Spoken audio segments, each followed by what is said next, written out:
WNTN Radio Boston. Welcome back to my show, Itali-Echo. This is your host, Viviana Dragani.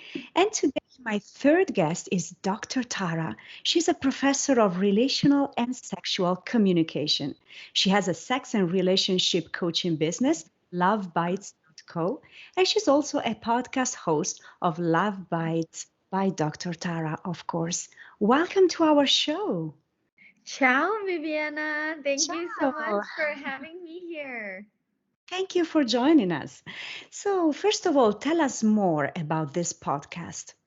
Yes, so I created Love Bites by Dr. Tara podcast because I felt frustrated that there wasn't a source where I can listen to get accurate sexual education and one that is entertaining as well. So I just thought, why not create one? I do have the credentials and I do know a lot of sexual studies expert from around the world to come on my podcast and talk about sexuality research, talk about like history of sex and what sexual um, problems people are experiencing currently, what are some basically solutions to different sex problems. So I just thought I want to create a podcast where people can listen to and get the sexual sex education that they deserve and be entertained as well. So the motto for my podcast is for mindful relationships and sexual wellness advice. Right, that's very important. And what are some common sexual communication problems that people face? Yeah, so the very first problem that comes to mind is sexual communication anxiety. And as a society, we don't talk about that much because we don't want to bring up, oh, we have problems in the bedroom. We don't want to bring it up to our friends or family, right? It's a very intimate problem and situation. So if you and your partner experience sexual anxiety or experience, sexual dissatisfaction, you wouldn't want to bring it up and communicate with your friends and family. So that leaves you, the only option would be like a therapist, right? Because you have sexual communication anxiety. You don't want to, you're too anxious to share it with your friends and family if there is a sex problems in your partnership, or even if you alone have sex problems, you might not want to bring it up with your friends like, hey, just so you know, I can't get hard. Like, I don't think people want to talk about it. I think it's still very much stigmatized and taboo to bring up problems like that, even though it is a huge part of human vitality, isn't it not? I think sexuality, I mean, it makes us, right? It makes humans. And but we're not talking about it. So people experience a lot of shame when it comes to communicating about their sex life or if they have sexual problems. So that would be the first problem. Another problem would be they're not confident enough to bring it up with their partner.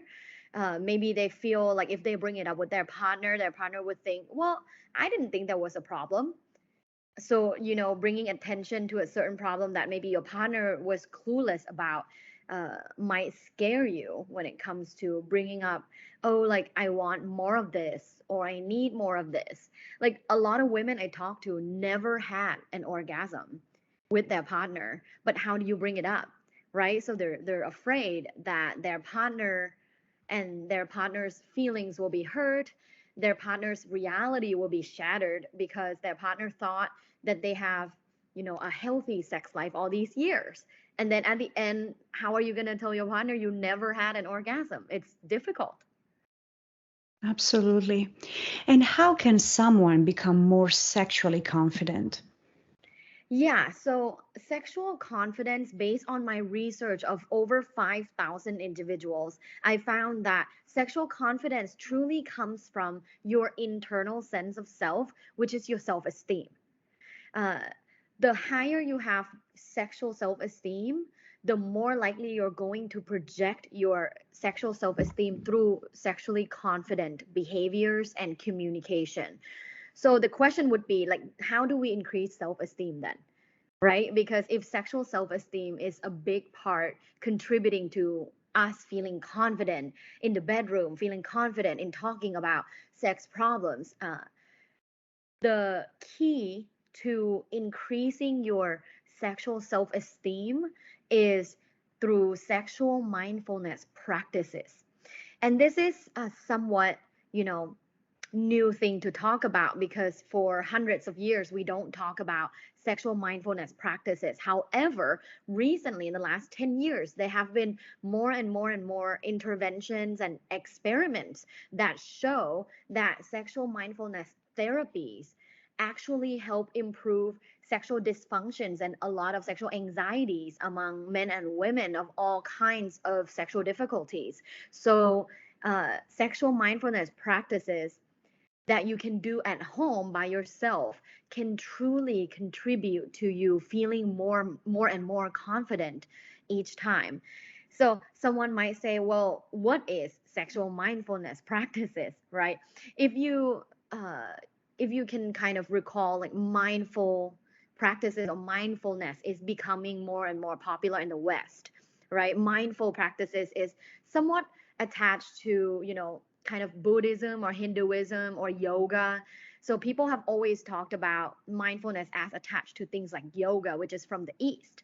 However, there's more research that show that mindfulness practices are attached to most faith. If you ever prayed, or if you ever stop and think about good things that you want to happen, or think good thoughts for your family or your romantic partner, like, then you have done mindfulness practices. So it's actually attached to everybody. Like, we have the capacity to do these mindfulness practices. But I understand people are hesitant when it comes to meditation or breath work. A lot of people that I talk to, younger people, feel like, I have no time for that, or how do I get started? I don't want to sit still for 20 minutes. I always tell people, you don't have to do that. You don't have to sit still for 20 minutes. There are various ways to engage in mindful practices. Some of my favorite are, one is, just simply like 2 3 minute meditation, where you can sit and focus on one thing and just one thing only for a few minutes to see if you can do that. And two is journaling. A lot of times people don't know what they like or dislike or what pleasures them sexually, right? If you ask some of your friends right now, like, what's your type, or what pleasures you, they're like, I don't know. Uh, Maybe this, maybe that. So a lot of times they don't know because we were never taught to think about what pleasures us. We were never taught anything, really. I'm not sure about in Italy. I'm sure it's a lot more open when it comes to sex education. But in the United States, there's a lot of research showing that there isn't enough sex education, or when there is, it's an ineffective sex education. So a lot of teenagers are out there, and some of your listeners may have children. Uh, a lot of teenagers are out there with these hormones and feeling of sexual stimulation, right? Because they're 16, 17. It's natural to feel that way. But what are they going to do? They have never had education. So they just approach sex in whatever way that they learn from movies, from music, from their friends, from perhaps porn. Um, which is most of the times a bad way to interact with sex or engage with other people in sex. So I really think that journaling in terms of your own sexuality, what pleasures you, what do you like, what do you dislike, not just in sex, but what about in partners? Like, what do you want to see? What characteristics are important to you in a potential romantic partner? If you ask someone who's like been kind of failed at dating, they're like, oh, I'm so over it. I'm so over dating. And if you ask them, uh, so what do you like? What are some really important characteristics in this potential romantic partner? I guarantee you half the people cannot say because they never stop and think about it. And never stop and think, what do you want to manifest to your life? What do you truly want in your life? And are you someone that in attracts people like that? right? Some people are like, oh, I want A, B, C, and it's very ideal. Are you someone that attracts people like that? That's some of the things to, think about as you do journaling. So you can start with 2 3 minute meditation, you can do journaling, you can do self affirmations. That's one of my favorite things to do in general, because psychology research show that affirmations work. And you can do sexual affirmations, like looking at yourself in the mirror in the morning, have some alone time and just say, like, you're an amazing lover, you're a great partner. You are sexy. You have good sexual energy. I tell myself that. And at the beginning, it was awkward. But after doing it time and time and time again, and I've done this for over a year now, this morning when I did it, I know it's a fact, because I've done it so much and it has shaped my behaviors when it comes to engaging sexually with my partner. And, my sex life has been amazing ever since I got on this sexual mindfulness journey. So I'm a big fan and I'm a big advocate. That's very, very interesting. Thank you, Dr. Tara. Of And course. could you please share some tips for a good sexual communication? Yes. So uh, if you are single, I would love if people can start talking about sex on their dates. That is one of the best ways to see how you may or may not be compatible with this person you're dating. Start talking about sex. Like, someone might say, what should I talk about? Maybe start asking them, like, do you have any sexual fantasies? Right? Approach it in a playful way. Like, it's not a scary, anxious thing.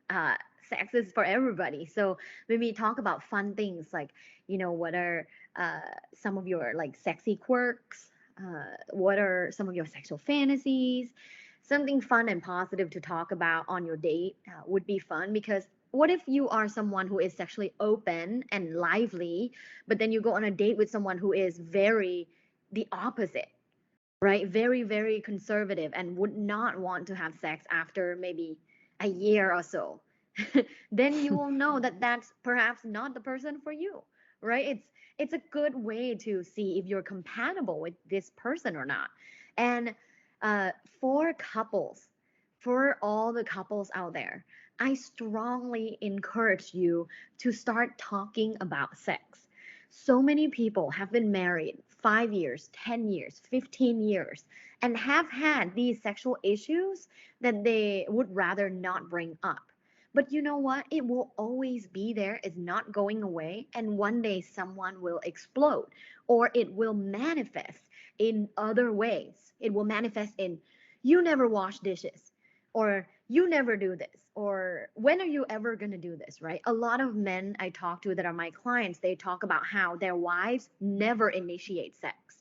Their wives make them feel unsexy or unwanted or undesired, because whenever they try to initiate sex with their wives act like they don't want it, right? That they're not attracted to their husband. So that's a huge problem. It makes you unhappy. So, that is one of the biggest problems and one of the biggest factors actually predicting divorce. So it's a big divorce factor.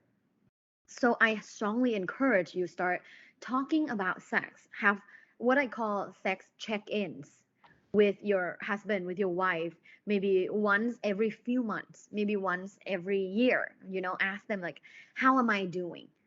Right? Or how are we doing? Let's sit maybe over dinner, a glass of wine, and yeah, like, how are we doing sexually, baby? How can we together work on our sex life? How can we together put in the effort to have a beautiful, vibrant, and passionate sex life together? So I strongly encourage that in couples. Totally agree with you. And can you tell us more about your coaching business? Yes. So I coach couples and individuals on various things, but it's mainly sex and relationship. So I coach people who have been dating time and time and time again and have failed at dating and they don't know why. I talk to them and I help them analyze the situation and come up with a strategy or a few strategies to in the future engage in dating in a different mindset with different behaviors and practices. So a lot of people that are single, I work with them on that. I also work with people that are single that want to work on their sexual energy because a lot of them don't understand what they bring to the table when it comes to their sexual energy or their sexuality. A lot of people feel like they're very awkward, they feel unsexy or they don't like their bodies and they don't know how to project their sexual confidence. So I work with people on that. But I also work with couples who have basically had sexual initiation issues for a long time. And I work on reframing their relationship and basically instituting like new sexual initiation strategies into their relationship. I work with couples that have no passion for the last 5 years. I work with couples after children and they have sexual problems. So yeah, so I've worked with a variety of clients from singles and couples. But other than that, honestly, the goal of my coaching business is for my clients to feel sexually confident, sexually vibrant after leaving my coaching sessions. That's the only thing I want because I do strongly believe that our sexual vitality is a part of our happiness. Awesome. You're right. Thank you so much, Dr. Tara, for Of being with us course. today. Of Thank you. course. Thank you.